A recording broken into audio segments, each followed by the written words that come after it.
स्वागत है आपका कार एंड बाइक हिंदी में। मैं हूं बिलाल और मेरी है एक छोटी सी प्रॉब्लम। मुझे लेना है एक फैमिली कार। आपको लग रहा होगा कि इतनी सारी गाड़ियां एक्सपीरियंस करने के बाद ये डिसीजन मेरे लिए आसान होगा, बट ऐसा नहीं है क्योंकि जो मेरी स्पेसिफिक रिक्वायरमेंट्स है उसमें काफ़ी कम गाड़ियां बैठती है। अब जैसे मैंने बताया, मुझे लेना है एक फैमिली कार और मेरी फैमिली में है 6 से 7 लोग, सो एक MPV मेरे लिए सही रहेगी। उसके अलावा मेरा डेली रनिंग का है अराउंड 50 किलोमीटर, बट कभी कभार अगर मुझे अपनी फैमिली को लॉन्ग ट्रिप पे ले जाना है तो अराउंड 500 से 600 किलोमीटर्स का ड्राइव हो जाता है। और ये सब नॉर्मल ड्राइव नहीं है, यहाँ पे मुझे एक्सपीरियंस करना होता है हाईवेज़ भी, घाट्स भी, और मेरी हैवी वेट फैमिली को लेके ये कार चलनी चाहिए। और हाँ, मुझे पेट्रोल और डीजल का कॉस्ट भी थोड़ा किफ़ायती रखना है, मेरे डेली रनिंग कॉस्ट के लिए भी और जो लॉन्ग ट्रिप्स है उसके लिए भी। तो आप सोचोगे कि मैं CNG क्यों नहीं लेता, पर जैसे मैंने बताया, लॉन्ग ट्रिप्स में मेरी हैवी वेट फैमिली को लेकर और थोड़ा ड्राइविंग एंथुजियाज़म देके CNG शायद मेरे लिए नहीं हो। तो क्या EV है मेरे लिए सही? हाँ, EV काफ़ी चीज़ों में बैठ जाती है, किफ़ायती भी है, चलने में भी आसान होगी, बट मेरे बजट के हिसाब से कोई इलेक्ट्रिक MPV है नहीं, अब तक तो नहीं थी। बट मेरे लिए और मेरे जैसे कई सारे बायर्स का ये डिसीजन आसान करने के लिए आ गई है ये है BYD की नई E-MAX 7। और क्या ये कार मेरे जैसे बायर्स के लिए सही है? चलिए पता लगाते हैं इस वीडियो में। पर आगे बढ़ने से पहले car and bike Hindi channel को सब्सक्राइब करना ना भूलिए अगर आपने अब तक नहीं किया है, और इस बेल आइकन को भी दबाइए ताकि हम और आप काफ़ी फ्रीक्वेंटली मिल सके।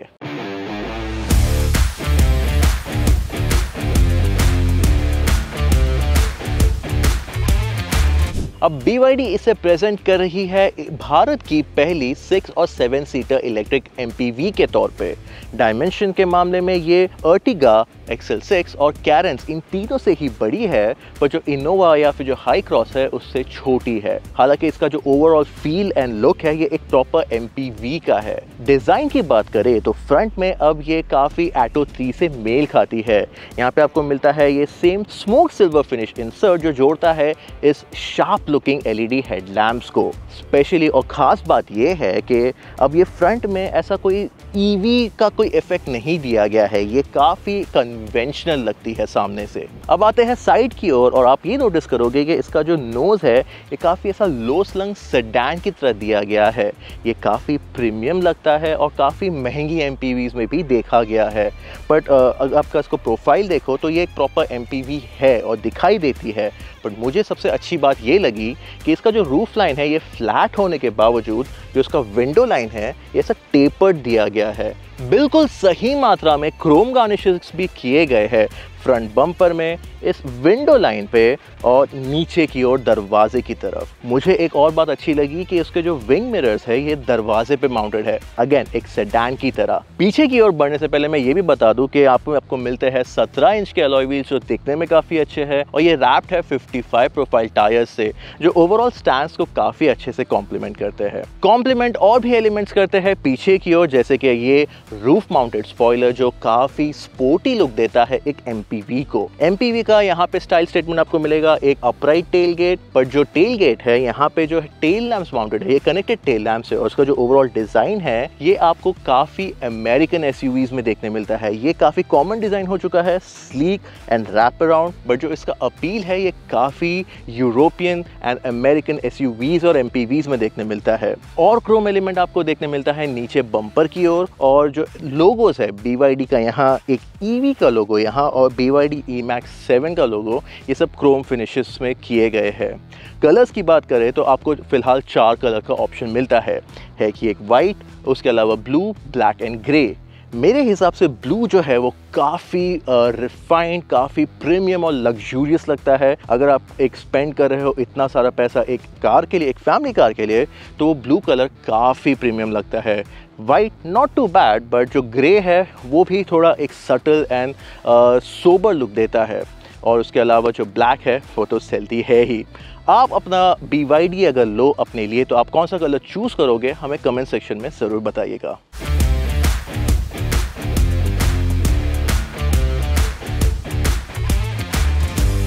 अब एक्सटीरियर में तो E-MAX 7 एक मेरी MPV की रिक्वायरमेंट को अच्छे से पूरी कर रही है, पर इंटीरियर में ये कैसी है चलिए देखते हैं।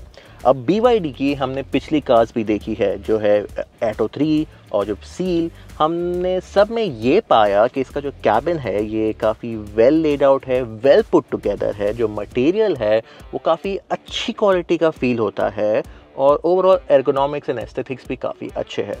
अब E-MAX 7 में ये सेम है क्या, चलिए पता करते हैं। हम देखेंगे, शुरू करते हैं इस स्टीयरिंग से।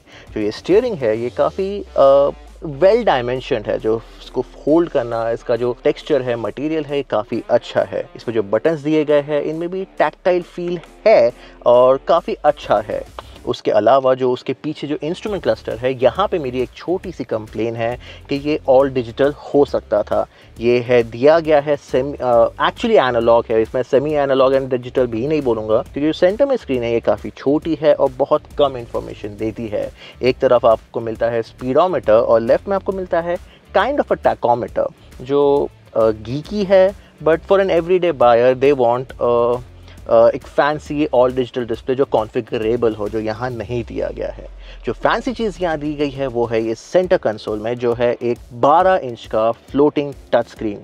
एंड ये फ्लोटिंग टच स्क्रीन हमने एटो 3 में भी देखा था। ये होता है रोटेट, ये होता है वर्टिकल से horizontal at a touch of a button. ये एक पार्टी पीस है, काफ़ी अच्छा है और हमने इसका इंटरफेस भी देखा है कि अपने आप को एडजस्ट कर लेता है अपने ओरिएंटेशन के हिसाब से, लैंडस्केप हो या वर्टिकल। इसका जो इंटरफेस है ये भी एक मैंने पहले भी देखा था एटो 3 में कि ये एक प्रॉपर स्मार्टफोन का इंटरफेस है।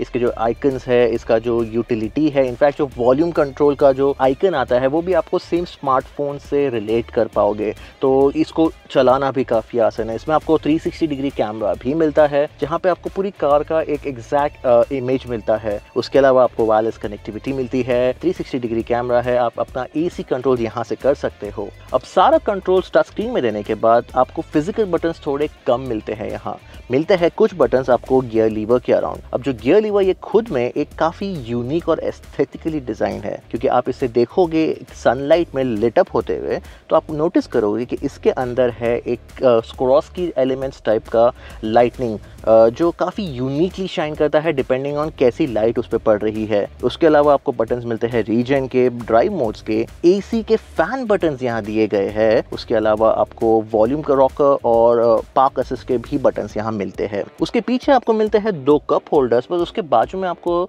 एक स्लॉट दिया गया है। And I am not sure ये किस लिए, बिकॉज मेरा फ़ोन तो इसमें ऐसा नहीं बैठता।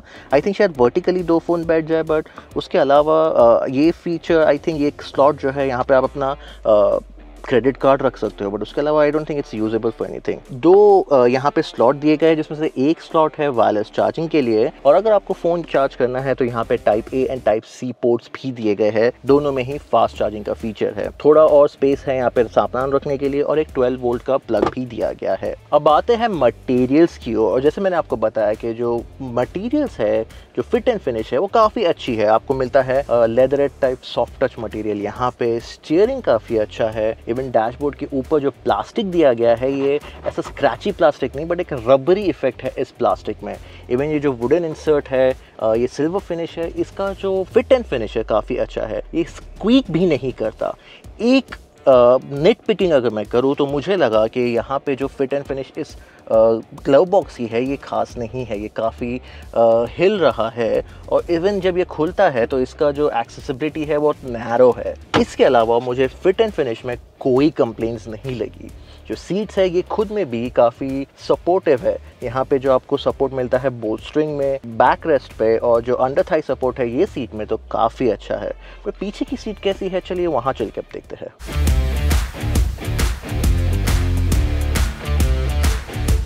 और ये है तो एक फैमिली MPV, तो भले ही ड्राइवर आगे बैठे, जो घर के बड़े बुजुर्ग हो या जो घर की लेडीज़ हो वो बैठेगी सेकंड रो में। तो इसका एक्सेसिबिलिटी कैसा है, चलिए देखते हैं। इमेजिन करिए मैंने एक पहना है साड़ी, तो अगर मैंने साड़ी पहना है या फिर मुझे घुटनों में दर्द है तो मैं बैठूँगा इसमें ऐसे। तो बैठने में इसकी जो हाइट है वो ठीक ठाक है मेरे हाइट के हिसाब से, और जो स्पेस है, लेग रूम है अंदर यहाँ घूमने के लिए, वो भी अच्छा है।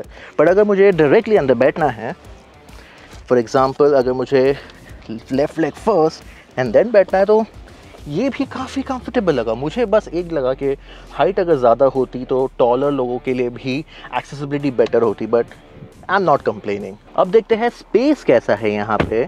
अब जो फ्रंट सीट है वो सेट है मेरी साइड के हिसाब से। पीछे की ओर अभी भी स्पेस है, हम जाएंगे पीछे की ओर भी, बट अभी फ़िलहाल ये मिडवे पे सेट है और मिडवे में मुझे डिसेंट लेग रूम मिल जा रहा है मेरी हाइट के हिसाब से, जो है अराउंड 5.7 5.8। हेड रूम भी ठीक ठाक है, इतना भी बुरा नहीं है। और जो सीट इन इटसेल्फ ये कैप्टन सीट के हिसाब से थोड़ी मुझे टाइट लगी है, थोड़ी और वाइड और थोड़ी और अकोमोडेटिंग हो सकती थी। बट जो कैबिन है इसका, अगेन जब मैंने पहले बोला था कि इसका जो कैबिन है ये स्पेशियस फील हो सकता था, क्योंकि ये है एक ground up EV. Leg room ज़्यादा है बट ओवरऑल कैबिन फील थोड़ा और बेटर हो सकता था, स्पेशली जब यहाँ ब्लैक मटेरियल यूज़ किया गया है तो थोड़ा शायद ज़्यादा होने के बावजूद ज़्यादा फील नहीं हो रहा। अगर ऑल वाइट कैबिन होता तो शायद और ज़्यादा स्पेशियस फील करता, बट वो गंदा भी ज़्यादा होता। अब प्रैक्टिकलिटी के मामले में आपको मिलता है दोनों ही कैप्टन सीट्स को एक armrest which is a must. उसके अलावा आपको पॉकेट्स दिए गए हैं फ्रंट सीट के पीछे दोनों ही साइड पे, जहाँ पे एक सेपरेट पॉकेट दिया गया है आपको फ़ोन रखने के लिए भी। यहाँ पे आपको सेपरेट एसी जोन तो नहीं मिलता, बट आपको मिलता है इंडिविजुअल फ़ैन कंट्रोल। मैं बता दूं कि ये जो फ़ैन स्पीड है यहाँ पे रूफ माउंटेड जो एयर वेंट है, नीचे आपको एयर वेंट नहीं दिया गया है, सिर्फ ऊपर दिया गया है, बट इसकी जो स्पीड और इंटेंसिटी है वो काफ़ी है। अगर आपको यहाँ इस कैबिन में जो अभी फ़िलहाल हम शूट कर रहे हैं काफ़ी गर्मी में, अगर मैं इसे फुल स्पीड पे रखूँ तो इसकी इंटेंसिटी मुझे गर्म फील नहीं होने देगी। उसके अलावा आपको मिलता है type C and type A दोनों ही पोर्ट्स पीछे की ओर, एक स्लॉट दिया गया है फ़ोन रखने के लिए। बट सबसे इम्पॉर्टेंट बात यह है कि यहाँ पे आपको मिलता है एक पैनोरामिक सनरूफ जो फिक्स्ड है। ये सनरूफ ग्लास तो ओपन नहीं होता, बट जो ग्लास रूफ है इसका जो फील है, इसका जो डायमेंशन है ये काफ़ी बड़ा है, और जैसे मैं पहले बताया कि जो टाइट कैबिन को ये काफ़ी एरी फील करवा सकता है, स्पेशली ऑन द मूव। अब जो सेकंड रो कैप्टन सीट्स है यहाँ पे आपको मैनुअल एडजस्टमेंट मिलता है आगे पीछे के लिए और रिक्लाइन के लिए भी। अभी रिक्लाइन एंगल तो काफ़ी अच्छा है और लॉन्ग डिस्टेंस के लिए भी काफ़ी आरामदायक है। बट आई विश कि जो प्राइस आप पे कर रहे हो इस कार के लिए, यहाँ पे आपको इलेक्ट्रिक एडजस्टमेंट मिलता है और शायद यहाँ पे आपको वेंटिलेशन भी मिलता, तो ये ओवरऑल डील को काफ़ी स्वीट कर देता था। क्योंकि जो प्राइस आप यहाँ पे स्पेंड कर रहे हो, यहाँ पे दूसरी कार्स जो 7 सीटर या 3 रो SUVs है उसमें आपको ये फीचर्स मिलते हैं। अब आ गए हम थर्ड रो में E-MAX 7 के, एंड यहाँ पे एक छोटा सा सरप्राइज़ है। सरप्राइज़ ये है कि इसका एक्सटीरियर डायमेंशन देख के मुझे लगा था कि जो थर्ड रो होगा वो काफ़ी टाइट होगा, हालांकि ऐसा नहीं है। यहाँ पे मुझे ये सीट काफ़ी पीछे की ओर है, बीच में नहीं, और रिक्लाइन भी डिसेंट है, सामने बीच वाला आराम से बैठ सकता है। स्टिल मेरे पास लेग रूम है, मैं अपने पैर प्रॉपरली फ्लैट रख सकता हूँ। स्पेशली यहाँ पे फ्लैट फ्लोर मिलता है एक ईवी की वजह से, ईवी के क्रेडेंशियल्स की वजह से। अगर मेरे साइज़ का सेकंड बंदा यहाँ बैठे तो शायद केस थोड़ा डिफरेंट हो, बट अगर एक अडल्ट एक बच्चा पीछे बैठे तो काफ़ी कंफर्टेबल जगह है यहाँ पे, इवन शोल्डर रूम के हिसाब से। एक कंप्लेन अगर मैं करूँ तो यहाँ पे आपको कोई USB पोर्ट नहीं मिलता। यहाँ पे आपको मिलते हैं individual cup holders, air vents दिए गए हैं यहाँ पे रूफ पे ही, एंड अगेन ये काफ़ी डायरेक्टेड है टुवर्ड्स योर फेस, जो काफ़ी अच्छे है, अच्छी पोजीशन है। ये जो विंडो है ये थोड़ी छोटी हो गई, जैसे मैंने बाहर बताया कि जो रूफ लाइन है वो टेपर होती है, बाहर के स्पोर्टी लुक देने के लिए जो अंदर की विंडो है उसका साइज़ कम हो गया है। ये बड़ा होता तो थोड़ा और एयरी फील होता अंदर। जो रिक्लाइन एंगल है यहाँ पे ज़्यादा आपको फ्रीडम नहीं मिलता। लास्टली जो बार आ गया है सेंटर में, भले ही पैनोरामिक सनरूफ है या जो फिक्स्ड ग्लास रूफ है, थर्ड रो को उसका कोई बेनिफिट नहीं है, स्पेशली क्योंकि ये जो बम्प है वहाँ पे थोड़ा और विजिबिलिटी कम हो जाती है। उसके अलावा अगर एक्चुअली आपको 7 लोगों को या 6 लोगों को यहाँ पे फेरी करना है, this is not a bad idea.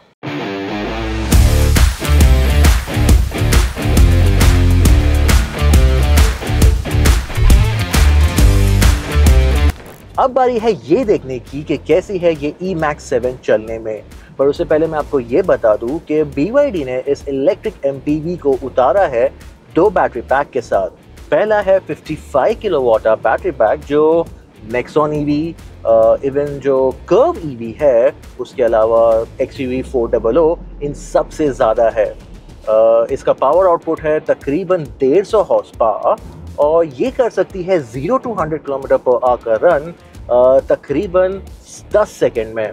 यानी कि ये एक 7 सीटर एमपीवी उतनी क्विक है जितनी की एक से होंडा सिटी सेडान। और जो दूसरा बैटरी पैक है वो है 71 किलोवाट आवर का। अब देखा जाए तो 71 किलोवाट आवर का बैटरी पैक आपको और कार्स में मिलता है, जो कि है BMW iX1, वो किया की EV6, मर्सिडीज की EQA और वॉल्वो की रिचार्ज ट्विंस। अब ये सारी कार्स महंगी है और compare to the BYD E-Max 7, right. पर उससे इम्पोर्टेंट बात ये है कि ये कार के साथ आपको, या ये बैटरी पैक के साथ आपको ज़्यादा हॉर्स पावर और ज़्यादा रेंज मिलता है। अब हॉर्स पावर बढ़ के हो जाता है तकरीबन 200 bhp और 310 newton metre. Actually 310 base version में भी सेम मिलता है, बट यहाँ पे आपको हॉर्स पावर बढ़ के मिलता है तकरीबन 200 हॉर्स पावर। और इसका 0 to 100 किलोमीटर पर टाइम है तकरीबन 8.6 सेकेंड्स।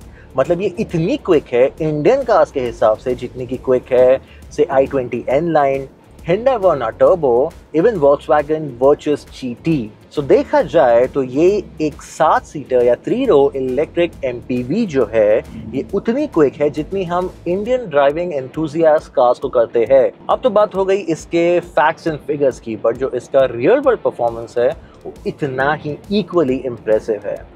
मैं ये आपको बता दूं कि ये इसका जो एक्सेलरेशन है ये एक ईवी जितना पंच इन द गट फास्ट नहीं है। आप कोई भी स्पीड पे इसका थ्रॉटल स्मैश करो या आपको ऐसा सीट में पुश करके फास्ट एक्सेलरेट नहीं करेगी, बट ये इसके लिए नहीं बनी है। ये है एक फैमिली एमपीवी, सो इसका कैरेक्टर ही ऐसा बनाया गया है कि ये ग्रेजुअली स्पीड पिकअप करती है। इसका जो स्पीड पिकअप करने का तरीका है बहुत लीनियर है और बहुत स्मूथ है। कैरेक्टर है ये इतना स्मूथ और कंफर्टेबल है कि आप ही नहीं, आपके साथ बैठने वाले सारे आपके फैमिली मेम्बर्स भी रिलैक्स फील करेंगे। इसके अलावा ट्रैफिक में या स्लो स्पीड मैन्यूवरेबिलिटी भी काफ़ी अच्छी है। इसका जो थ्रॉटल है वो काफ़ी लाइट है, इसके कंट्रोल्स भी काफ़ी इजी टू कंट्रोल है, इजी टू हैंडल है। सो आपके अलावा आपके फैमिली मेम्बर्स भी अगर ड्राइविंग सीट पे बैठना चाहे तो उन्हें ज़्यादा तकलीफ नहीं होगी। इसका जो स्टीयरिंग है, हाँ मैं मानता हूँ 3 टर्न्स लॉक टू लॉक में ज़्यादा क्विक नहीं है, बट इसका जो लीनियरिटी है, इसका जो वेट है, आप उसको कंट्रोल कर सकते हो सिस्टम के थ्रू। आपको 2 सेटिंग्स मिलती है, बट दोनों ही सेटिंग्स काफ़ी सटीक है, काफ़ी वेल वेटेड है। आपको ऐसा नहीं लगेगा कि ये स्टीयरिंग बहुत लाइट है या बहुत हैवी है, काफ़ी वेल बैलेंस स्टीयरिंग है। उसके अलावा जो ब्रेकिंग है, आपको 2 लेवल्स ऑफ रीजनरेशन मिलते हैं। एक है नॉर्मल और एक है वियर्डली नेम लार्जर। जब आप लार्जर पे रखते हो तो आपको ऐसा लगता है कि एक थोड़ा सा हैवी नेगेटिव ब्रेकिंग आ रहा है आपके एक्सेलरेटर पे। भले ही आप जब एक्सेलरेट कर रहे हो आपको एक थोड़ा नेगेटिव रेजिस्टेंस फील होगा, बट नॉर्मल में वो रेजिस्टेंस भी गायब हो जाता है। For everyday drivability normal is a good way to go. आखिर में आते हैं हम इसकी राइड क्वालिटी पे, जो इसका वन ऑफ द हाईलाइट्स है मेरे हिसाब से। इसका जो राइड क्वालिटी है ये एक यूरोपियन कार जितना स्टिफ भी है बट वेल एब्जॉर्बेंट भी है। एक हमने इसे जो भी रास्ते पे चलाया, भले वो स्लो स्पीड हो, हाई स्पीड हो, शार्प एजेस हो, बम्पर हो या खड्डे हो, इसने हर एक चीज़ को एक बड़े मैच्योर तरीके से एब्जॉर्ब किया। हाँ आपको पता चला कि एक बड़े खड्डे के थ्रू गुजरी है कार, बट वो खड्डा कभी कैबिन में फील नहीं हुआ, स्पेशली सेकंड रो में। इसका जो फील है, इसका जो सस्पेंशन का वर्किंग है, ये आपको सुनाई देगा बट फील नहीं होगा। सो ओवरऑल इसके जो राइड क्वालिटी है उसके लिए फुल मार्क्स। अब हर एक मॉडर्न ईवी ही की तरह E-Max 7 में भी आपको ADAS मिलता है, जो पहले E6 में नहीं मिलता था। अब ये ADAS हमने BYD का जो ADAS है हमने Atto 3 में भी एक्सपीरियंस किया। हमें यहाँ ज़्यादा मौका नहीं मिला इसे फुल फ्लेज टेस्ट करने का, बट जितना हमने देखा ये अपना काम काफ़ी अच्छे से कर लेता है। जैसे कि हमने शुरू में डिस्कस किया था और थ्रू आउट द वीडियो देखा कि जो BYD E-Max 7 है ये मेरे रिक्वायरमेंट्स और मेरे जैसे कई सारे बायर्स के रिक्वायरमेंट्स पर खरी उतरी है और ये उनके लिए एक परफेक्ट बाय है। हाँ, इसका प्राइसिंग 26 लाख से 30 लाख तक अभी फ़िलहाल है एक शोरूम, जो शायद आगे जाके बढ़ सकता है। और ये इस MPV सेगमेंट में थोड़ी प्राइसी लग सकती है, पर आपको ये भी याद दिला दूं कि ये फिलहाल सबसे अफोर्डेबल 3 रो इलेक्ट्रिक कार है। अगर आपको नेक्स्ट 3 रो इलेक्ट्रिक कार लेना है तो वो आती है मर्सिडीज बेंज की EQB, जो तकरीबन 70 लाख रुपए एक शोरूम जाती है। तो ये E-MAX 7 इस प्राइस में आपको ऑफर करती है एक प्रैक्टिकल कैबिन जो ज्यादा स्पेशियस नहीं है पर काफी यूजेबल है। ये ऑफर करती है ड्राइविंग डायनामिक्स जो एक्साइटिंग नहीं है पर काफी सॉर्टेड है। फीचर्स भी आपको काफी मिल जाते हैं और हाँ, रेंज भी इंप्रेसिव होने वाला है। खामियां इसमें बस इतनी सी है कि ये और ज्यादा स्पेशियस फील हो सकती थी। आपको प्राइस के मुकाबले थोड़े और फीचर्स स्पेशली सेकंड रो के लिए मिल सकते थे और सेल्स और सर्विस नेटवर्क भी इतना ज्यादा नहीं है through out India. So overall bottom line ये है कि जो BYD E-MAX 7 है ये काफी वेल सॉर्टेड इलेक्ट्रिक MPV है और मेरी ही तरह आप भी ऐसे ही कुछ देख रहे हो तो आपको इसे डेफिनेटली कंसिडर करना चाहिए। तो इस वीडियो में इतना ही। अगर आपको कोई भी डाउट है रिगार्डिंग द E-MAX 7 या और कोई इलेक्ट्रिक कार से तो हमें कमेंट सेक्शन में जरूर लिख भेजिए या आप हमारी वेबसाइट www.carandbike.com हिंदी पे विजिट कर सकते हैं। मैं हूं बिलाल, लेता हूं आपसे विदा, फिर मिलते हैं।